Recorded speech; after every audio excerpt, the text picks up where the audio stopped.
영적 침체란 영이신 하나님과의 예민한 교제의 감각을 잃어버린 채 영적으로 무감각하고 무기력한 삶을 살아가는 것을 의미합니다. 따라서 한 그리스도인이 영적 침체에 빠지게 되면 그는 하나님의 뜻과는 관계없이 세속적인 방식과 형식적인 신앙에 만족하는 삶을 살아가면서 만성적인 염려, 그리고 불안, 불만 속에서 살아갈 수밖에 없습니다. 우리들이 시편을 묵상해 보면 시인들이 경험하는 영적 침체가 주로 세 가지 요인에서 비롯된다는 것을 알 수가 있습니다. 첫 번째 원인은 죄. 이제 우리가 시편 51편을 함께 읽었는데요. 오늘 시편과 같이 죄가 문제가 되어서 원인이 되어서 영적 침체가 찾아오는 경우를 볼 수가 있고요.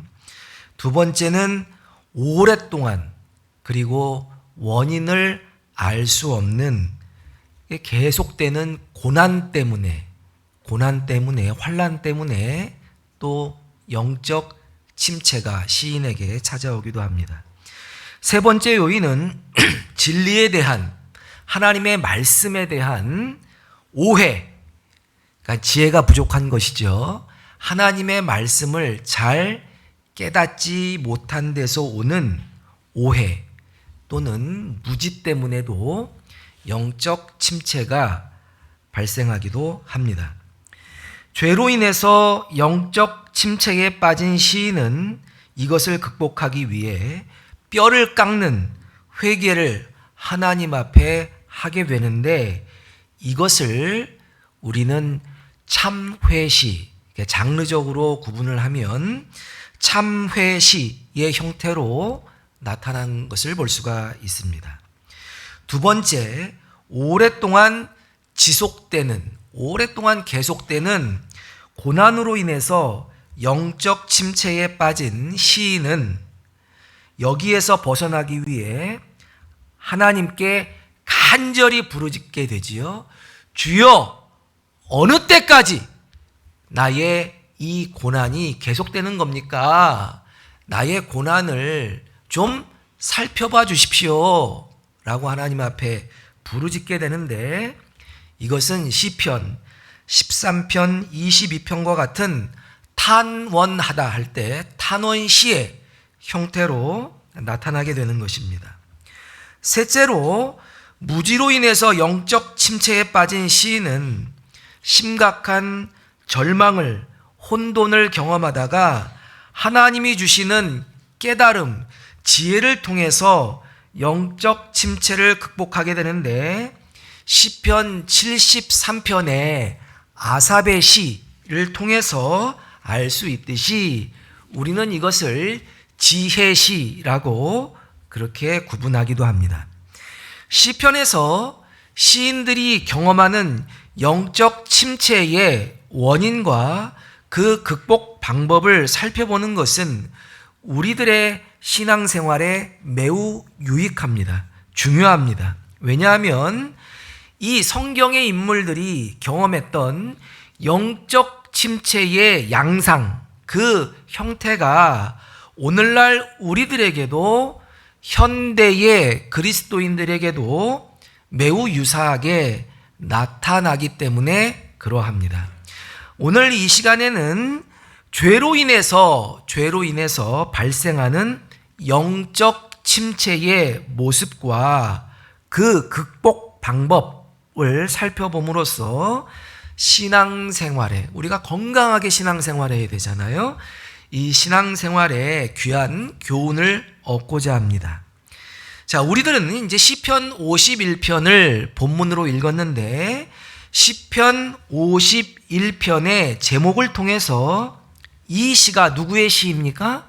다윗이 지은 시이며, 특별히 그가 밧세바라고 하는 여인과 간음 사건이 있은 후에 나단 선지자 나단이 와서 크게 훈계의 말씀을 전하죠.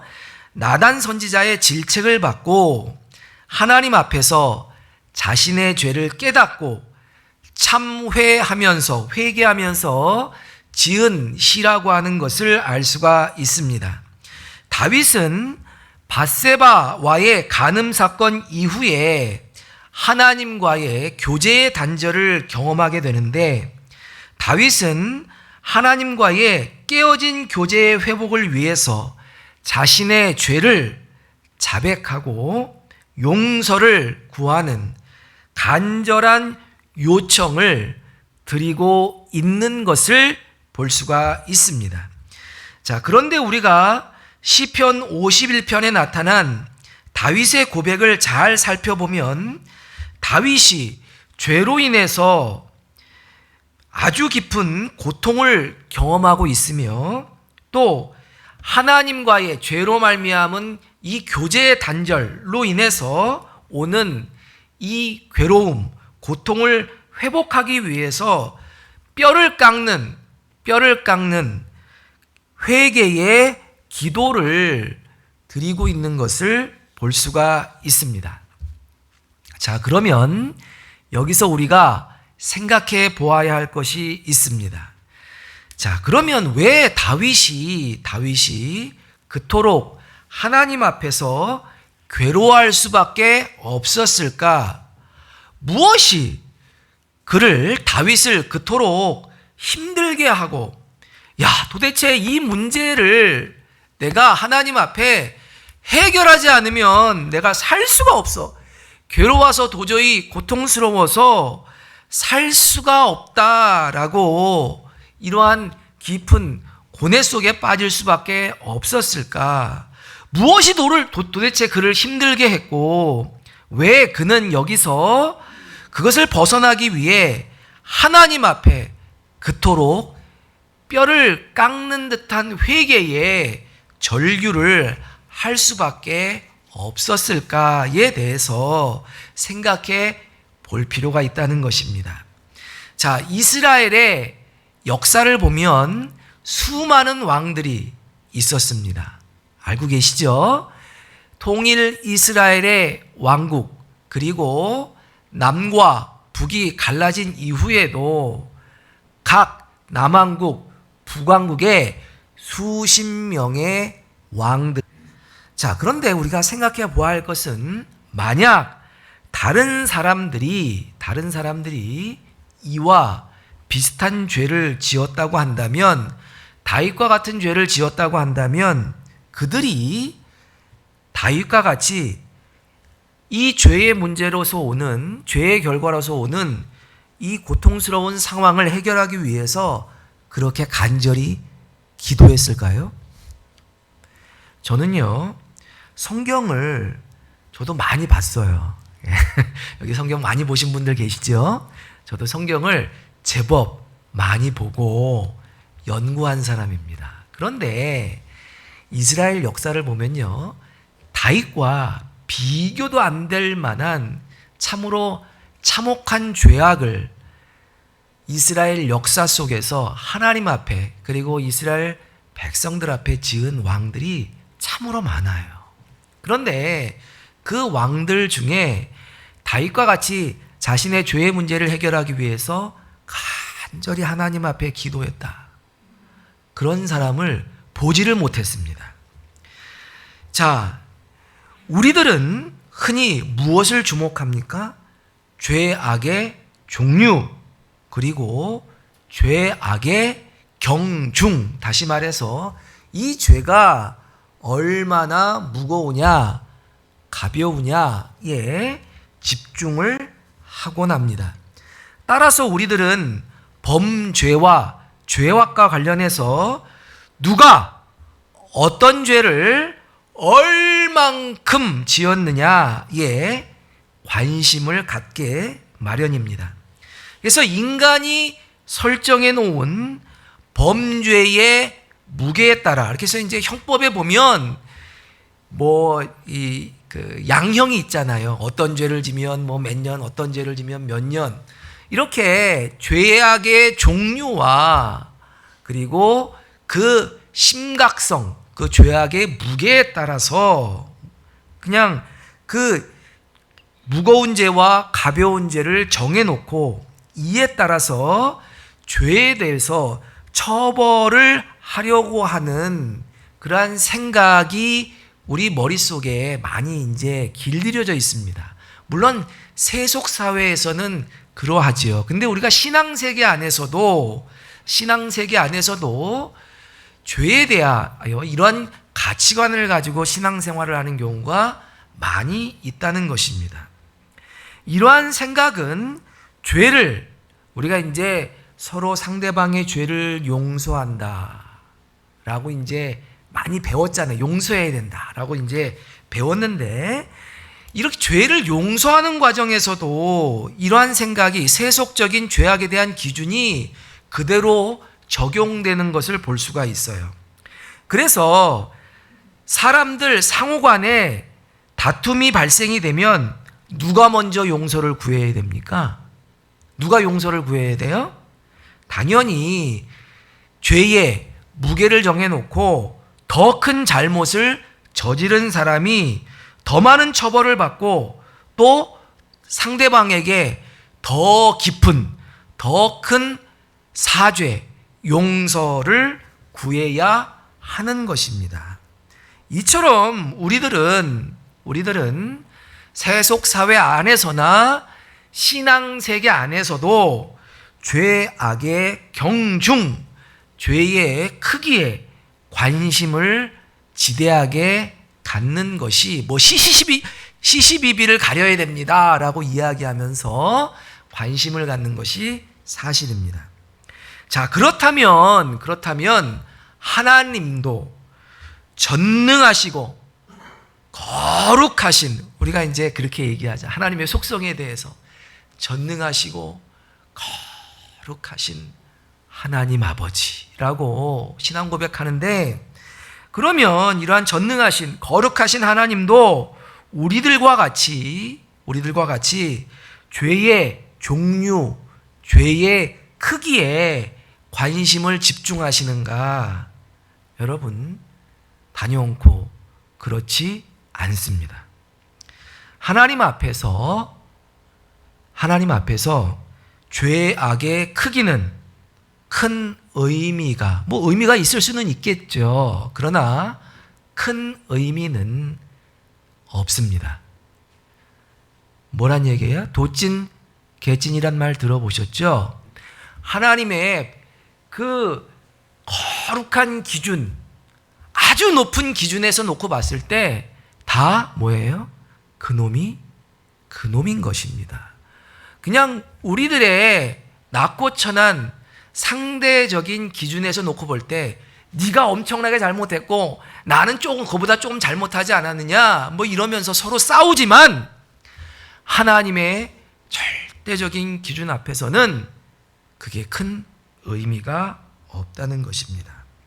하나님 앞에서 크건 작건 죄는 모두 하나님의 진노를 일으키며 그 대가로 인해 범죄한 자는 지옥의 형벌을 초래할 수밖에 없다는 것을 믿으시길 주님의 이름으로 축원합니다. 여러분, 이런 이해가 있어야 돼요.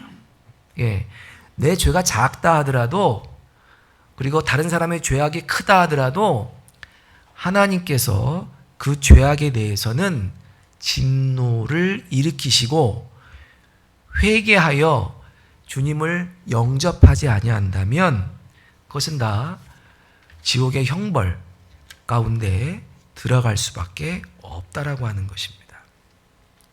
하나님이 관심을 보이시는 것은 죄가 얼마나 상대적으로 크고 작으냐에 있다기보다는 누가 그 죄를 지었는가에 있다고 말씀드릴 수 있습니다. 따라서 똑같은 죄를 두 사람이 지었다고 할 때에 하나님은 이 두 사람에게 똑같은 죄를 저었어요. 그럼에도 불구하고 이 두 사람에게 죄에 대한 책임을 동일한 무게로 묻지 아니하십니다. 이거 굉장히 중요해요. 신앙세계 안에서 어떤 사람이 두 사람이 똑같은 죄를 저질렀어요. 그러면 하나님 앞에 죄인을 다루실 때 하나님이 죄인을 다루시는 방법은 죄에 대한 책임을 똑같이, 야 너희들 똑같은 죄를 저질렀으니까 하나님께서 질책을 하실 때 똑같이 하시지 아니하신다는 거예요.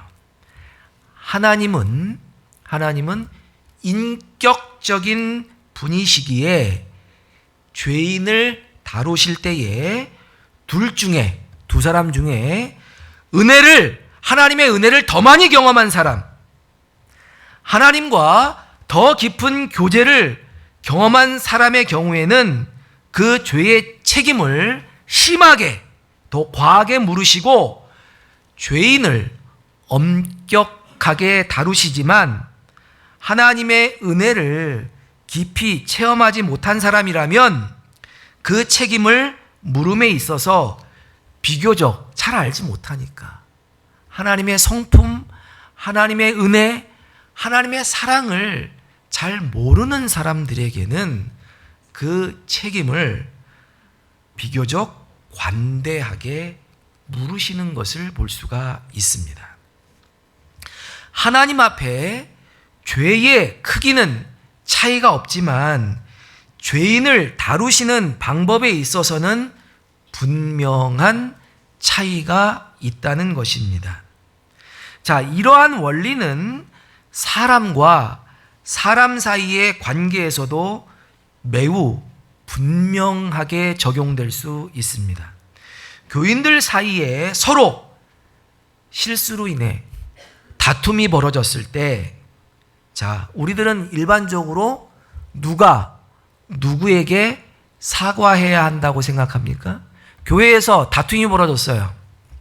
누가 누구에게 사과해야 된다고 생각해요? 네? 누가 먼저 사과하라고 그래요?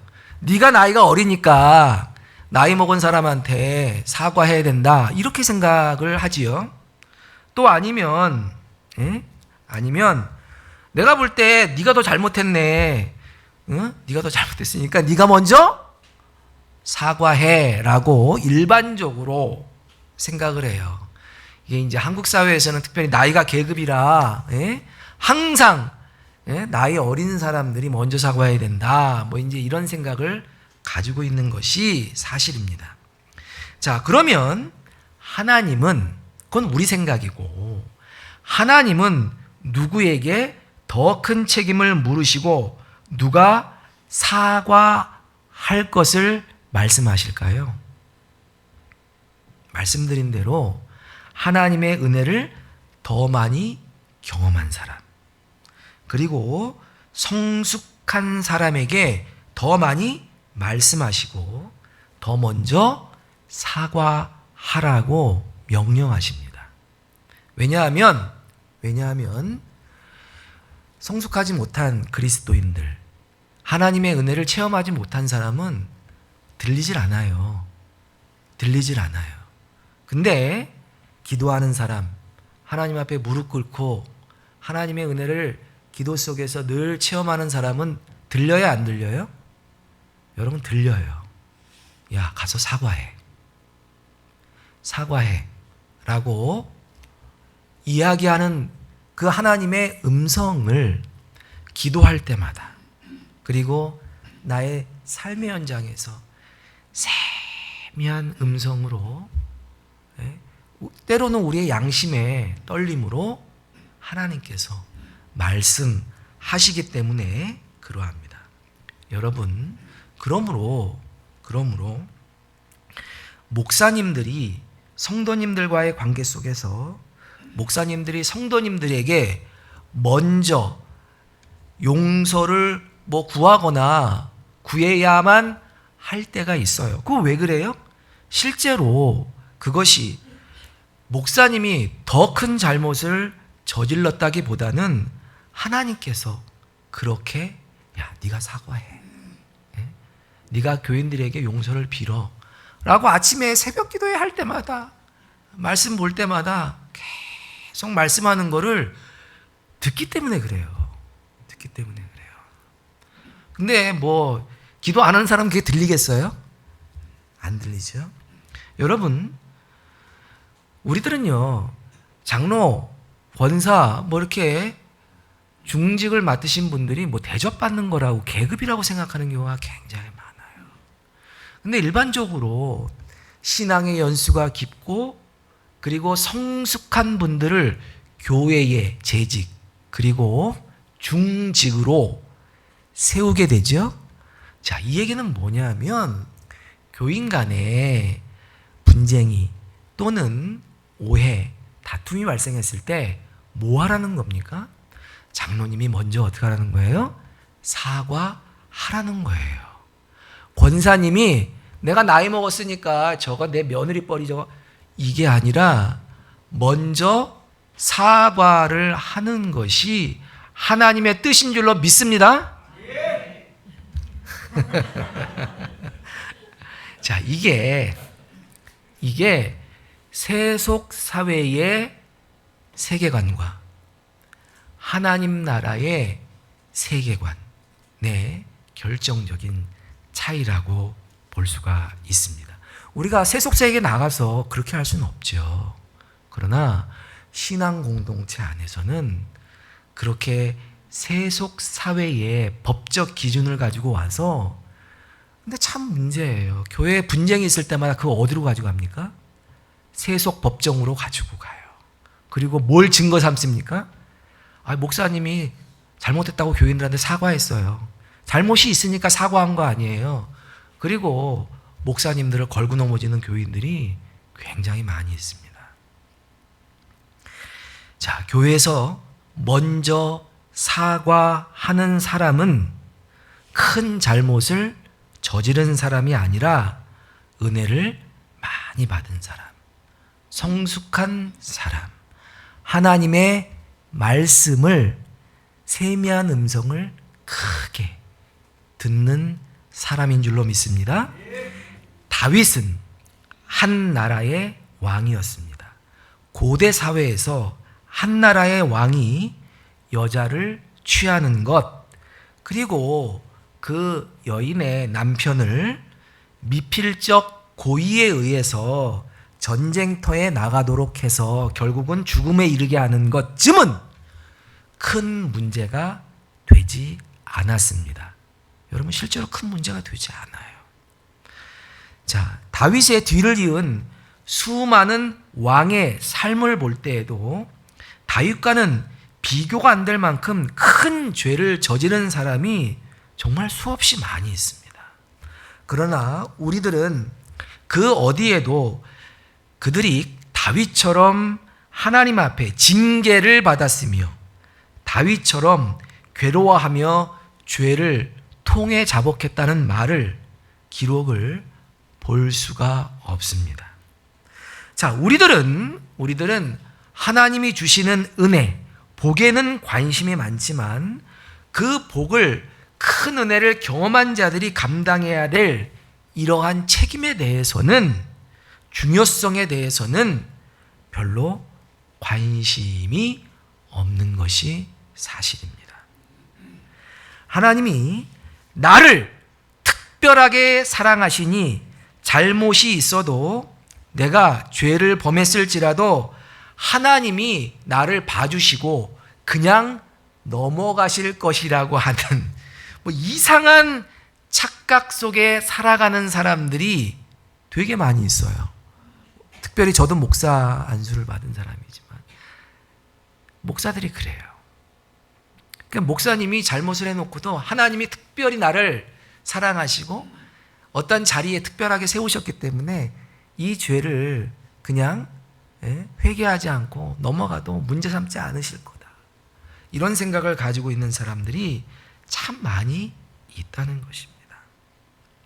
또 교회 안에서 내가 신앙의 연조가 더 깊으니까, 내가 직분이 더 높으니까, 내가 더 헌금도 많이 했고, 내가 더 봉사도 많이 했으니까, 내가 여기 그 창립 개척 멤버니까 뭐 이런저런 이유를 대가면서 다른 사람이 매사에 나에게 잘못했다고 용서를 구해야 한다라고 생각하는 사람들이 꽤 많이 있다라는 것입니다. 그러나 죄의 회개 그리고 회개를 통한 교제, 회복이라는 문제는 그리 단순한 문제가 아닙니다. 우리들은 이 문제를 너무 쉽게 생각해 버리는 경우가 많이 있죠. 심각한 죄 가운데 있으나 회개치 않거나 또 회개한다고 하면서 진지한 통회와 죄에 대한 돌이킴이 없는 경우가 많다는 것입니다. 자, 그러면 우리들은 어떻게 이 죄로 인해 발생하는 영적 침체에서 벗어나서 하나님과의 친밀한 교제를, 영적 교제를 회복할 수 있을까요? 다윗은 그의 시편 오늘 본문에서 그 비결을 제시하고 있습니다. 우리 다 같이 오늘 본문 3절 말씀을 읽겠습니다. 무릇 나는 내 죄과를 아오니 내 죄가 항상 내 앞에 있나이다. 다윗은 3절에서 나는 내 죄가를 알고 있다라고 하나님 앞에 고백하고 있습니다. 첫 번째는 그러므로 자신의 죄를 아는 것입니다. 뭐 이런 비유 많이 들죠. 미국 알코올 중독자 치료협회에서 알코올 중독자들의 치료를 위해서 제시하는 첫 번째 그 단계가 뭐예요? 자신이 나는 뭐예요? 알코올 중독자이다라고 하는 것을 어떻게 해요? 고백해야 된다. 그러니까 자기 자신을 아는 것에서부터, 자기 죄악을 아는 데에서부터 이 회복이 시작될 수 있다라고 하는 것입니다. 자기의 죄, 자기의 문제가 무엇인지를 알 때에 진정한 회개가 시작될 수 있다는 것입니다. 그런데 문제는 많은 사람들이 자기 안에 늘 있는 죄, 하나님과의 친밀한 교제를 가로막는 죄가 무엇인지를 잘 인지하지 못하고 있다는 것이죠. 왜냐하면 내 안에서 너무 습관적으로 나타나는 것이기 때문에 그것이 죄인지도 알지 못하는 것입니다. 습관적인 분노, 습관적으로 남을 미워해 버리는 것, 습관적으로 입에 담는 거짓말. 거짓말을 막 하면요, 자기가 거짓말하는지도 모르는 사람들 많아요. 그리고 음담패설, 습관적으로 빠져드는 음란한 것들, 잘못된 습관. 이런 거는 어쩔 수가 없어. 그냥 늘 해왔던 거니까 어쩔 수가 없다고 생각하는 것이죠. 주님이 그러나 오늘 우리들에게 말씀하십니다. 다른 사람은 모르지만 주님과 나와의 관계 속에서 우리에게 고치라, 회개하라 말씀하시는 것이 있으리라고 생각합니다. 말씀하시는 것을 듣고 인정하시기를 바랍니다.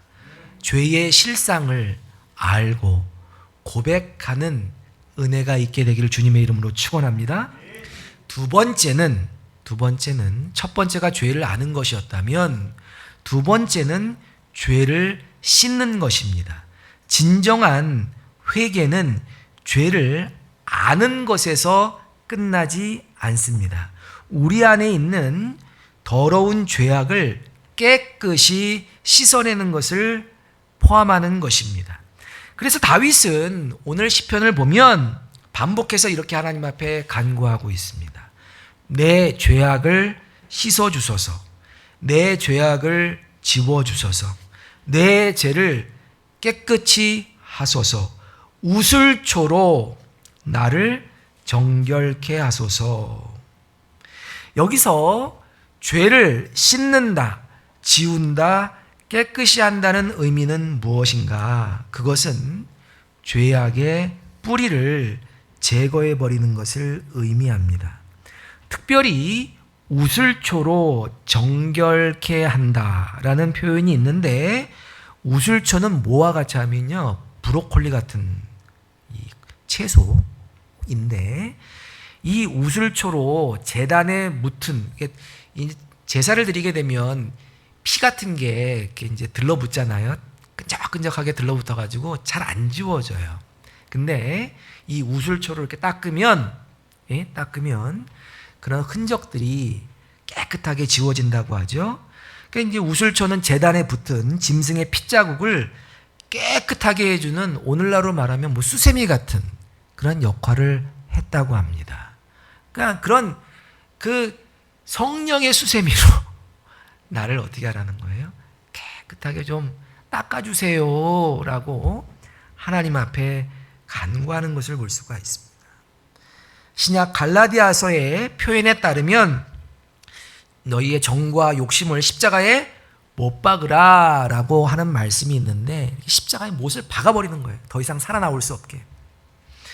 우리들은 종종 회개한다고 하면서 죄를 버리지 못하고, 죄를 잘라내버리지 못하고 우리 마음속 깊은 곳에 잘 간직해 둘 때가 있어요. 이렇게 죄를 없애버리지는 못하고 마음속에 잘 이렇게 간직해요. 그래서 심심하면 어떻게 해요? 이렇게 꺼내보는 거죠. 이렇게 심심하면 뭐 이렇게 해가지고 비망록 보듯이 꺼내보는 거예요.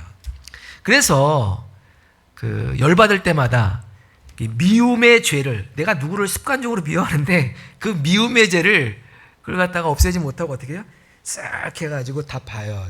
저 녀석이 나한테 옛날에 뭐 했던 거 이런 거 다 이렇게 하면서 자기가 남을 미워할 수밖에 없는 뭐예요? 막 근거를 이제 쌓아가는 거죠. 그리고 그 음란의 죄도 역시 마찬가지입니다. 그리고 분노, 그리고 탐욕, 다 이 마찬가지예요. 이걸 마음속 깊은 곳에 숨겨놨다가 필요할 때마다 이렇게 또 꺼내서 이렇게 보고. 자, 이것은 죄를 씻어버리는 행동이 될 수가 없습니다.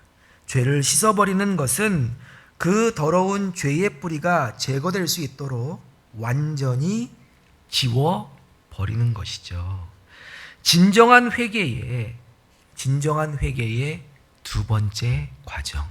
죄를 어떻게 한다? 말끔히 깨끗이 제거하는 것, 씻어버리는 데 있다는 것을 기억하실 주님의 이름으로 축원합니다. 자, 진정한 회개의 세 번째 요소는 우리 안에 깨끗한 마음, 정직한 영을 새롭게 하는 것입니다. 우리 10절 말씀을 같이 한번 읽어보겠습니다.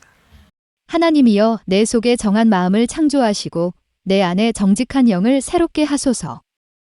우리 마음의 더러운 것들을 제거하는 것으로 온전한 회개는 완성되지 않습니다.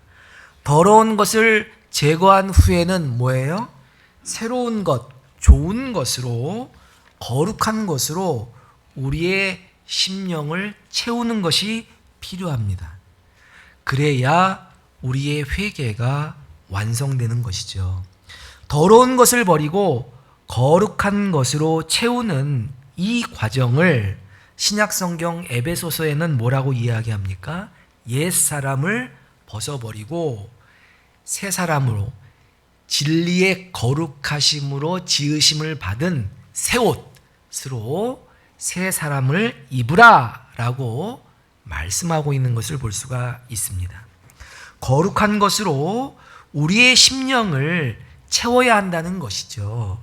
자, 그런데 거룩한 것으로 우리의 심령을 채우는 이 과정은 우리의 힘으로 할 수가 없지요. 오직 하나님만이 우리 안에 정직한 영, 정결한 마음을 창조해 내실 수 있기 때문입니다. 그러므로 우리들이 할 수 없는 이 일을 주님께서 하시도록 우리의 삶의 주권을 주님께 내어드리고, 하나님께서 우리 안에 정직한 영, 거룩한 영을 우리를 새롭게 하시도록 간절히 기도해야 하는 것입니다. 혹시 영적 침체에 빠져 하나님과의 교제를 상실한 채에 매일 영적인 무덤덤함, 영적인 무기력, 무감각 속에서 살고 있지는 않습니까? 하나님과의 전능하심과 지금도 살아서 역사하심에 대한 신뢰 없이 만성적인 염려 그리고 불안, 특별히 무엇을 먹을까, 무엇을 입을까, 무엇을 마실까, 어떤 집에서 살까, 어떤 차를 타고 다닐까, 이런 것들을 고민하며 염려 속에서 살고 있지는 않습니까? 그 영적 침체의 원인이 우리들 안에 있는 습관적인 죄 때문이라면 그 죄를 지금 찾아내셔서 아시기를 주님의 이름으로 축원합니다. 그리고 말끔히 제거하시기를 바랍니다. 그리고 정결한 영으로 채워져 우리의 심령이 새롭게 되어지시기를 주님의 이름으로 축원합니다. 그러면 우리가 하나님과의 친밀한 교제를 회복할 수 있으며 우리는 전능하신 하나님을 아버지, 아빠, 아버지로 부르며 사는 사람들이 아닙니까? 전능하신 하나님께서 우리의 삶을 지키시고 인도하여 주실 줄로 믿습니다. 기도하겠습니다.